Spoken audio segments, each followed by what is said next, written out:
Welcome once again to Lehto's Law. Here's Steve Lehto.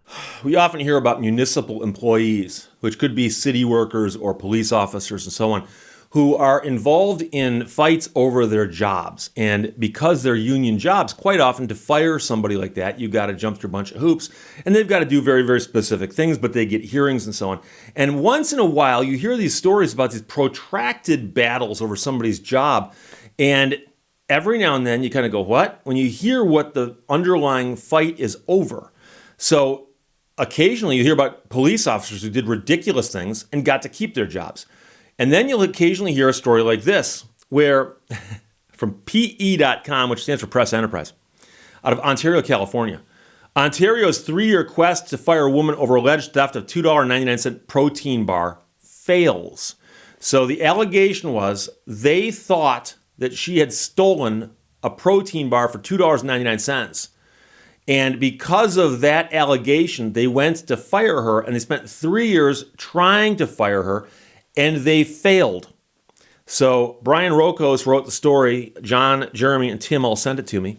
City of Ontario was certain that police records specialist had pilfered a $2.99 protein bar from a convenience store in 2018, so they set out to fire her. So she didn't steal it from work. They're saying she stole it on her own time. But she denied ever taking the bar. A search of her car and her purse turned up the wrapper from something else she had purchased, as well as the receipt showing she'd purchased it. But there was no protein bar and no wrapper. So I guess the implication is maybe she ate the wrapper too.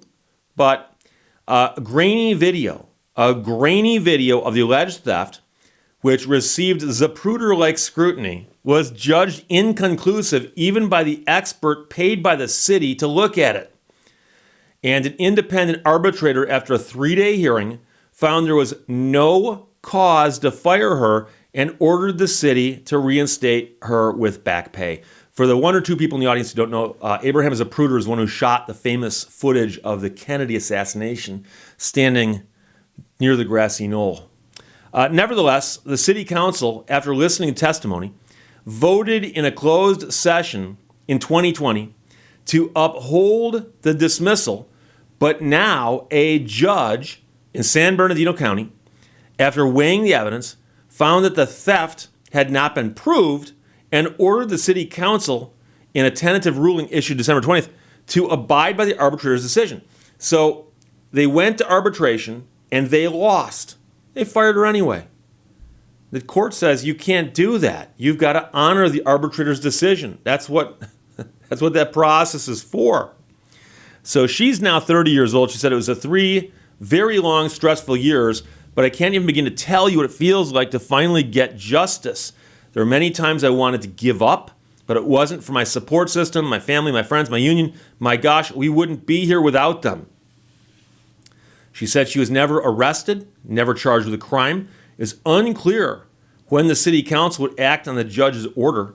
A city spokesperson said later that he would attempt to provide a comment soon. I will attempt to provide a comment soon. What was done should never have happened, said the spokesperson for the Teamsters Local, which represented her and documented her situation in a video. It's truly unbelievable that the city would commit a vast amount of resources to keep this mother and hardworking public employee away from her job. Now, the story is that back in 2018 in June, she visited an AM/PM store, which in Michigan we'd call a party store, but other parts of the country they call them convenience stores, think 7-Elevens, that kind of thing.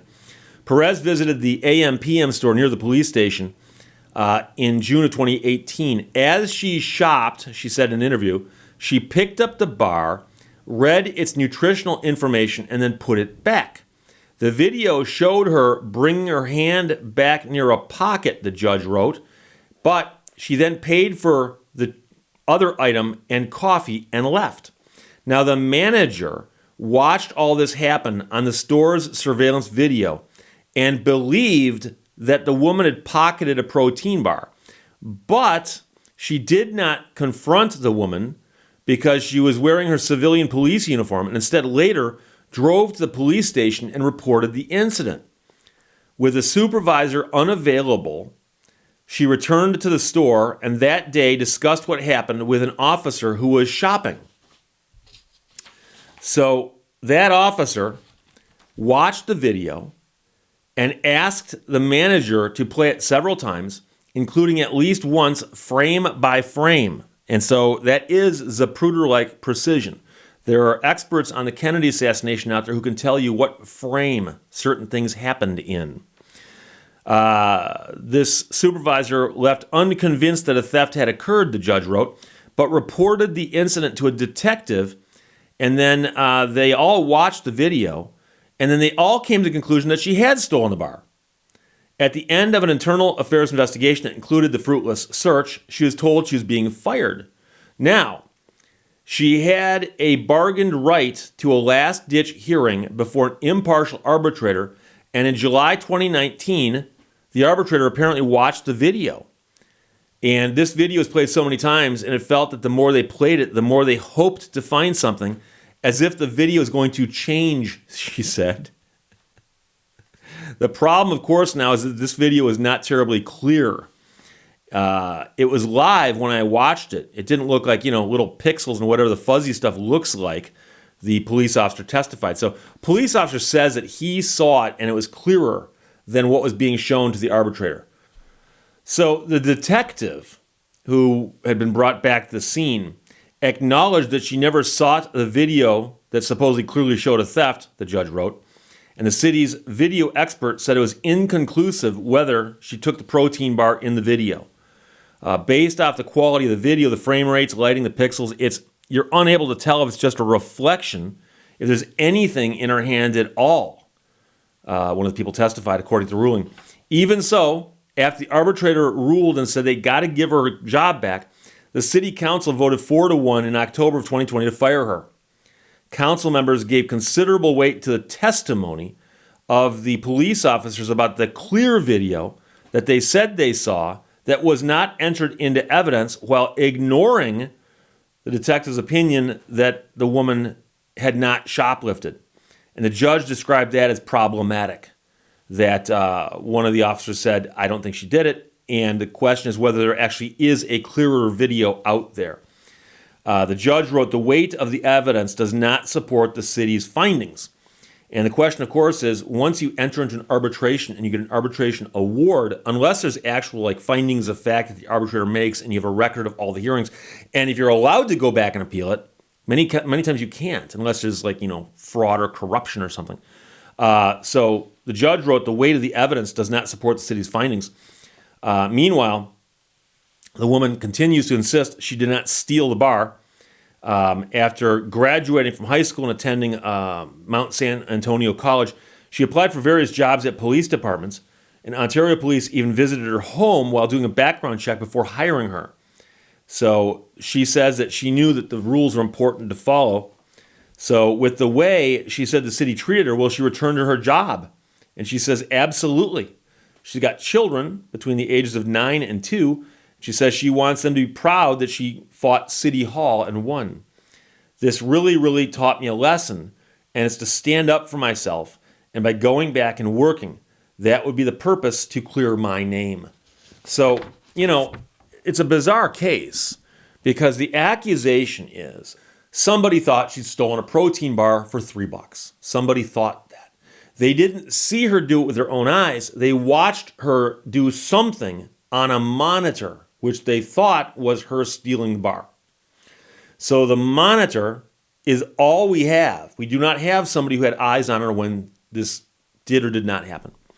This person doesn't confront her in the store, and then she leaves, and then the store person goes to the police station and reports it.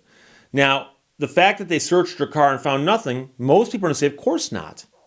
Of course not. Because she got to the station, got out of her car, and went inside.